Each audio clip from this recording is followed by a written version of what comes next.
Shalom a todos, sejam muito bem-vindos ao canal. O vídeo de hoje é sobre um assunto bíblico escatológico de extrema importância. Talvez a interpretação sobre este tema de hoje você nunca tenha se deparado antes. Quando eu decidi criar este canal, o meu único objetivo sempre foi interpretar a palavra de nosso Deus de maneira certa e fiel às Escrituras, adotando uma regra em que a Bíblia, como um todo, nunca pode ser contraditória. Contudo, nos meus estudos eu sigo uma linha de pensamento onde não importa se a verdade tenha que me ferir ou fazer eu voltar atrás e aceitar que fui enganado ou que eu mesmo interpretava as Escrituras de maneira errada. Esta é a maneira certa de ler e interpretar as Escrituras. Amém? Estou dizendo estas palavras porque eu havia postado um vídeo neste canal sobre este tema, porém reconheci, mediante a constantes estudos em que alguns desdobramentos deste assunto eu estava me equivocando. E por isso estou postando um novo vídeo sobre este assunto tão importante, principalmente porque tudo nos indica que estamos no tempo do fim. Amém? Vamos então ao estudo. O título do vídeo é O Fim do Sacrifício Diário e a Abominação da Desolação. Estes serão dois acontecimentos proféticos que se iniciarão juntos, porque um está totalmente ligado ao outro, e conforme as Escrituras estão reservados para se iniciar nos últimos 3 anos e meio. Ou seja, quando se iniciar os últimos 7 anos antes da volta do Messias, estes serão os acontecimentos que ocorrerão no meio deste período, dando início ao tempo da ira do Criador.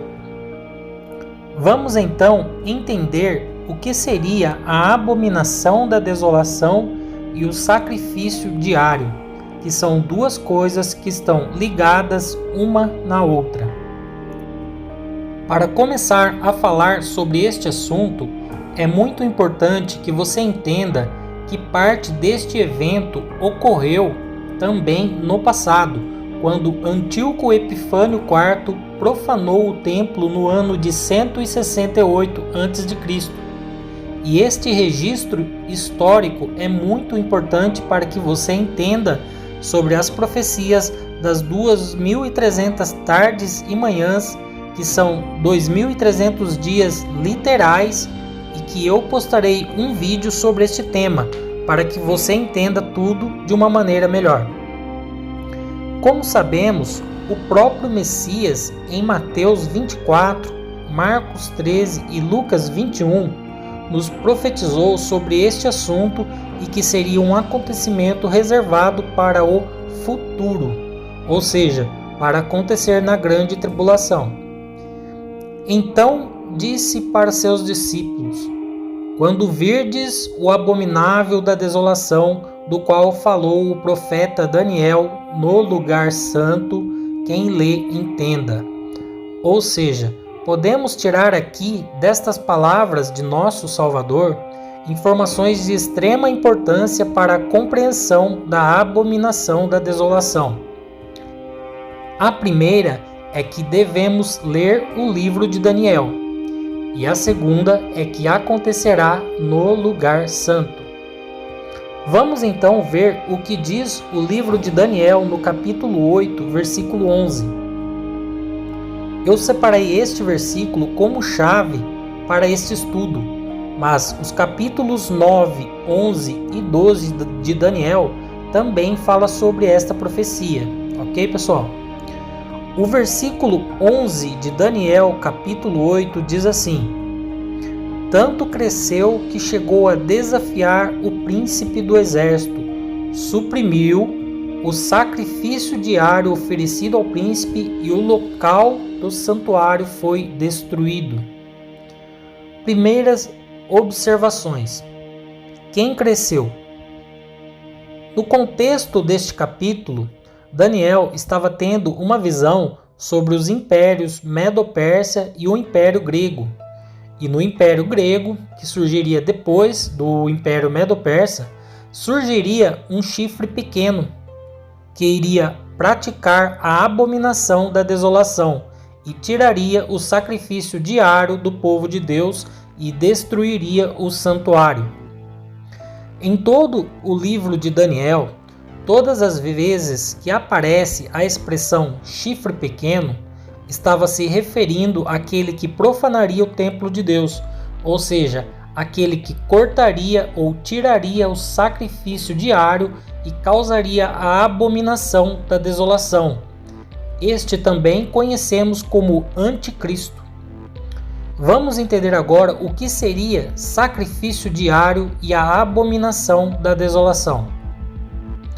O sacrifício diário era o ato de sacrificar animais no antigo templo de Deus para a remissão de pecados, um de manhã, outro à tarde.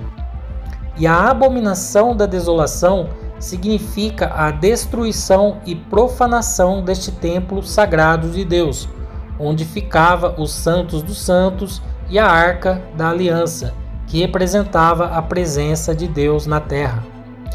Como está registrado na história, este chifre pequeno agiu no passado, na pessoa de Antíoco Epifânio IV, no ano de 168 a 165 a.C., cumprindo parte da profecia descritas no capítulo 8 e 11 de Daniel.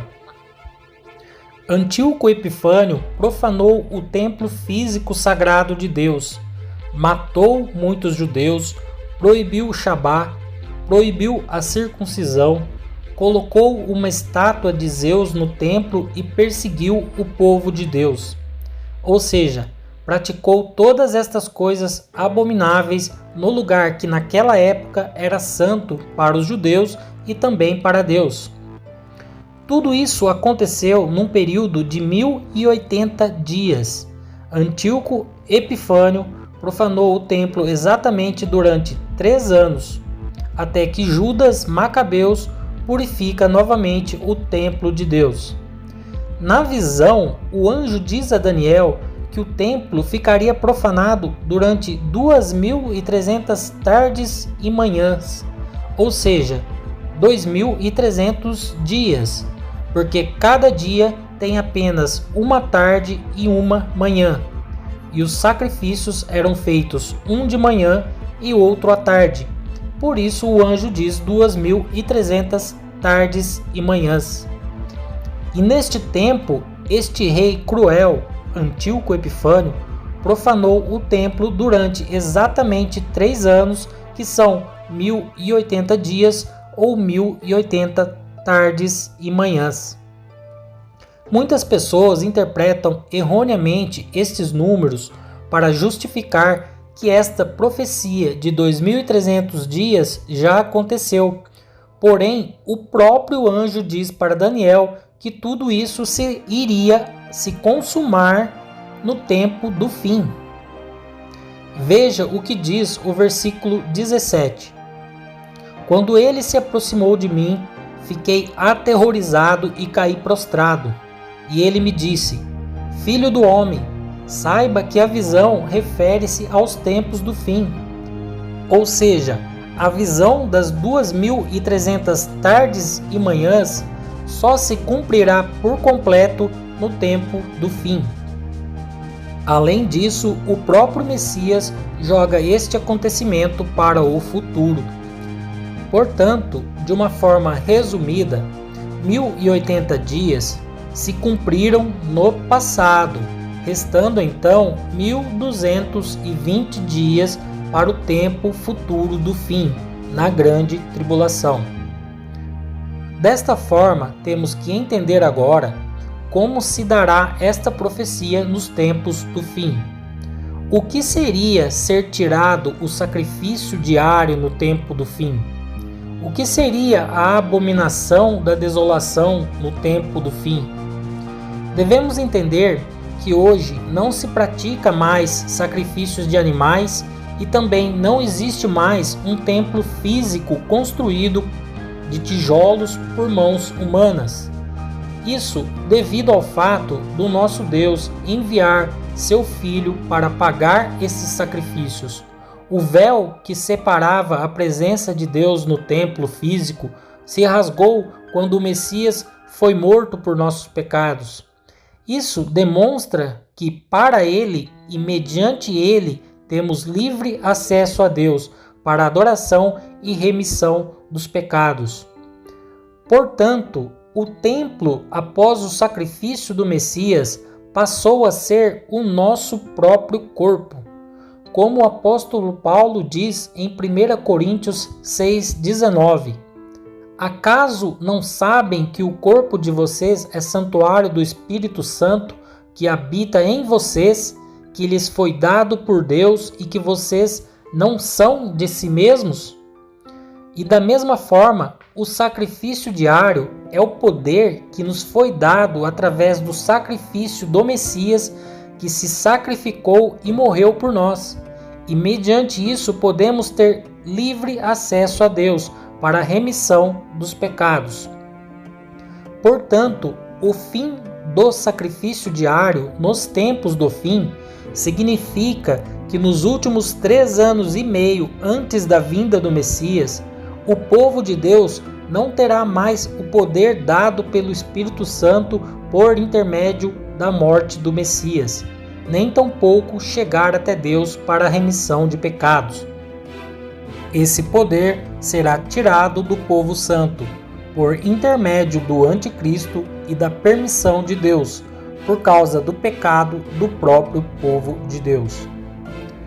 Estes dias serão dias de ira do Criador contra alguns de seus filhos e também contra os ímpios que acreditaram na mentira e rejeitaram a verdade, contra os governos injustos, corruptos e opressores. O anticristo terá o poder de destruir o templo de Deus, ou seja, permitir e matar o povo de Deus. Aquele que não adorar a sua imagem e não receber a sua marca. Tudo isso será a abominação da desolação e o fim do sacrifício diário nos tempos do fim.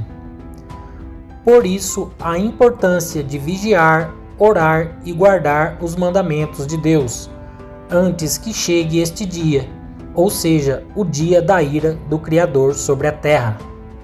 E todo aquele que estiver com suas vestes limpas, vigiando e orando, libertos da grande Babilônia, a palavra de Deus diz em Apocalipse 3:10 que estes serão guardados desses dias de ira que há de vir sobre a terra, para que aguardem vivos o glorioso dia de sua vinda, que acontecerá no final da grande tribulação. Amém? Que a paz de Elohim, nosso Deus, estejam com todos. A Ele seja dada toda a honra e toda a glória para todo sempre. Amém.